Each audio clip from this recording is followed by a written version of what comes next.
بسم اللہ الرحمن الرحیم۔ سبق ہے اپنی مدد آپ، مصنف کا نام ہے سر سید احمد خان۔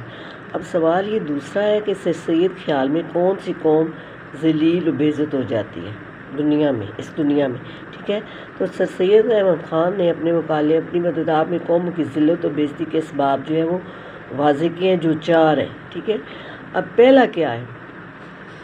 پہلا یہ ہے کہ جب کسی قوم میں سے اپنی مدد آپ کا جذبہ ختم ہو جاتا ہے تو وہ دنیا میں ذلیل و خوار ہو جاتی ہے، ٹھیک ہے؟ نمبر 2 پہ ہے جب وہ قوم دوسروں کی مدد کی طالب بن جائے تب وہ دنیا میں ذلیل و خوار ہو جاتی ہے۔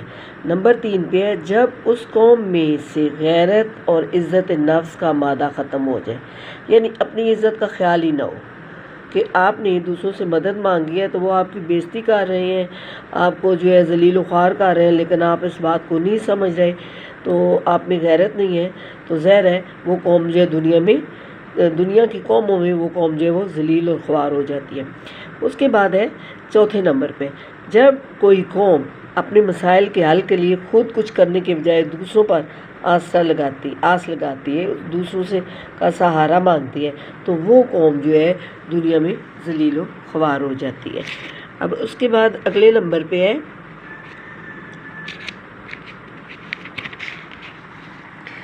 کہ یہ کہ نیچر کا قاعدہ کیا ہے۔ نیچر کس کو کہتے ہیں؟ نیچر انگریزی زبان کا لفظ ہے۔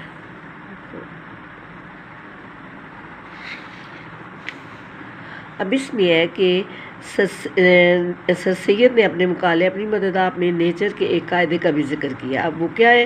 نیچر انگریزی زبان کا لفظ ہے جس کے میں نے فطرت کیا ہے۔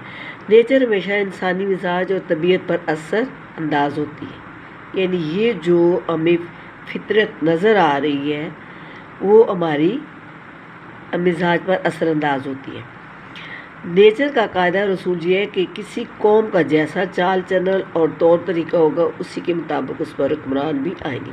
اس سے پہلے میں نے ایک سوال کا آپ کو جواب بتایا تھا کہ اگر کسی قوم کے لوگ اچھے ہوں گے، دوسروں کو خیر خواہ ہوں گے، مخلص ہوں گے، امانت دار ہوں گے، اپنے ملک کے لیے، اپنی قوم کے لیے، اپنے وطن کے لیے اچھے ہوں گے، ذاتی مفاد پر قومی مفاد کو ترجیح دیں گے، یعنی قومی مفاد کی بات کریں گے، اپنی ذاتی مفاد کی بات نہیں کریں گے، تو ظاہر ہے وہ اس قوم پر اسی طرح کے حکمران جو ہے وہ حکومت کریں گے۔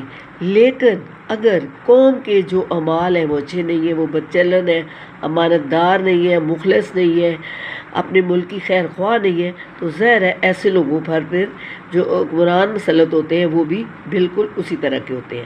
اب یہ دیکھیں، اگر قوم کے مال اور چال چلن اچھا ہوگا تو حکمران بھی اچھے ہوں گے، اور اگر قوم بدچلن ہوگی تو حکمران بھی برے ہوں گے۔ اس لیے اگر کوئی قوم خود پر اچھی گورنمنٹ چاہتی ہے کہ حکومت اچھی ہو، اچھے سیاستدان ہو، تو اس قوم کو پہلے خود کو صحیح کرنا ہوگا، اپنی حالت کو صحیح کرنا ہوگا، خود میں اچھی خوبیاں جو ایک اچھے مسلمان والی ہیں وہ لے کے آنی ہوگی، اپنی اصلاح کرنی ہوگی، تب جا کر ان کا جو ہے وہ ان کے جو حکمران ہیں وہ اچھے ان پر ہوں گے۔ اس کے بعد ہے قومی ترقی کی ان خوبیوں کا مجموعہ ہے، یعنی جب کوئی ملک ترقی کرتا ہے، کوئی قوم ترقی کرتی ہے تو اس میں کون سی خوبیاں؟ اس میں 4 خوبیاں ہیں: شخصی محنت، شخصی عزت، شخصی ایمانداری، شخصی ہمدردی۔ اب جو پہلا ہے یہ سر سید احمد کا جو مقالہ ہے اس اپنی مدد آپ ہے اس میں سے ہے شخصی محنت۔ ہر شخص اس قوم کا محنت کرنے والا ہو، یعنی سست نہ ہو، محنت سے جی نہ چرائے، دوسروں کی محنت پر زندگی نہ گزارے، قوم کی ترقی تبھی ممکن ہوگی کہ ہر فرد جو ہے وہ محنت اور لگن سے کام کرے۔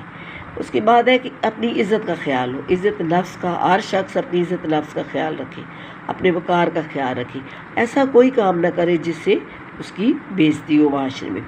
اس کے بعد ہے کہ ہر شخص ایماندار ہو، اس میں ایمان کی قوت ہو، کوئی کام بے ایمانی والا نہ کرے، تب وہ قوم جو ہے وہ ترقی کر سکتی ہے، ٹھیک ہے؟ اس کے بعد چوتھے نمبر پہ ہے کہ ہر شخص ہمدرد ہو، دوسرے کا خیال خواہ ہو، دوسرے کا مخلص ہو، اور تب بھی وہ قوم جو ہے وہ ترقی کر سکتی ہے، ٹھیک ہے؟ اگر یہ ساری 4 خوبیاں اگر کسی قوم میں پائی جائیں تو وہ دنیا کی عظیم قوم بن سکتی ہے۔ اور ان کو ترقی کی راہ سے کوئی بھی نہیں روک سکتا. اور زندگی کے ہر میدان میں ترقی وہ کر سکتی ہیں اگر وہ اچھی قوم ہوگی تو.